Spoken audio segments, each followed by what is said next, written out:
আপনি কি জানেন আপনার আর আমার শেষ গোসলের সাবানটি কোনটি? আজকে আমরা আমাদের নিজস্ব পছন্দের সাবান ছাড়া গোসল করতে চাই না। এক একজনের এক এক ডিফারেন্ট ব্র্যান্ডের সাবানের প্রয়োজন হয়। তবে আপনার আর আমার শেষ গোসলের সাবান কোনটা সেটা কি জানেন? এই যে এই গাছের পাতাটা, সামান্য একটা বড়ি গাছের পাতাই হচ্ছে আপনার আর আমার শেষ গোসলের সাবান। কিন্তু আমরা আজ ভালো ব্র্যান্ডের সাবান না হলে গোসল করতে ইচ্ছা করে না। সামান্য একটা বড়ি পাতা। আর আর আপনার আর আমার শেষ গোসল এর সাবান তো দেখলাম, তবে আপনার আর আমার শেষ খাট কোনটা সেটা কি জানেন? আজকে যে আমরা দামি খাট, বিলাসবহুল খাট না হলে শুতে চাই না, তোষক মোটা না হলে, জাজিম মোটা না হলে, নরমদায়ক না হলে, শিমুল তুলার বালিশ না হলে আমরা ঠিকভাবে শুতে চাই না। কিন্তু আপনার আর আমার শেষ খাট কোনটা জানেন?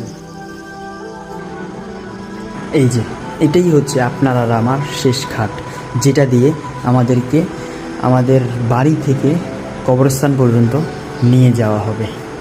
আর বিলাসবহুল খাট দিয়ে কী হবে? শেষ খাটটা তো এটাই। তার চেয়ে গুরুত্বপূর্ণ বড় কথা হচ্ছে আপনার আর আমার শেষ ঘর কোনটা জানেন? যেই ঘরে আমরা বলতে গেলে হাজার হাজার বছর ধরে থাকবো। এই যে আজকে আমরা বিল্ডিং না করলে ভাল লাগে না, বিল্ডিংয়ে না থাকলে ভাল লাগে না, নর্মাল ঘরে থাকতে চাই না। ওই যে প্রাসাদ নির্মাণ করি, এক একজনের এক এক, যার যতটুকু অর্থায়ন সেইভাবে তারা বিল্ডিং করে। কিন্তু আপনার আর আমার শেষ ঘরটা কি জানেন? হায় রে, আপনার আর আমার শেষ ঘরই হচ্ছে এই যে এই কবরস্থান। সামান্য মাটিতেই আমরা দাফন হব। এটাই হচ্ছে আমাদের পার্মানেন্ট ঘর, কিয়ামতের আগ পর্যন্ত, যার কোনো সীমাবদ্ধতা নেই। হতে পারে 100 বছর, হতে পারে 1000, আরও বেশি। এটি হচ্ছে আর আপনার আর আমার পার্মানেন্ট ঘর, কবরস্থান। আল্লাহ আমাদেরকে সঠিক বুঝ দান করুক, সময় থাকতে হিদায়াত দান করুক। এই বিলাসবহুল দুনিয়াতে ডুবে না থেকে দিনের কাজ করতে পারি, সেই তৌফিক আল্লাহ আমাদেরকে দান করুক। আমিন। এই বাড়ি, এই খাট, এই ভালো ভালো সাবান কোনোটাই কাজে আসবে না মৃত্যুর সময়।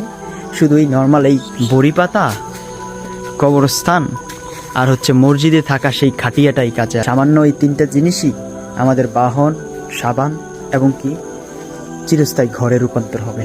তাহলে আমরা কিসের এত বড়াই করি, কিসের এত অহংকার করি? আশা করি বুঝতে পেরেছেন। ধন্যবাদ।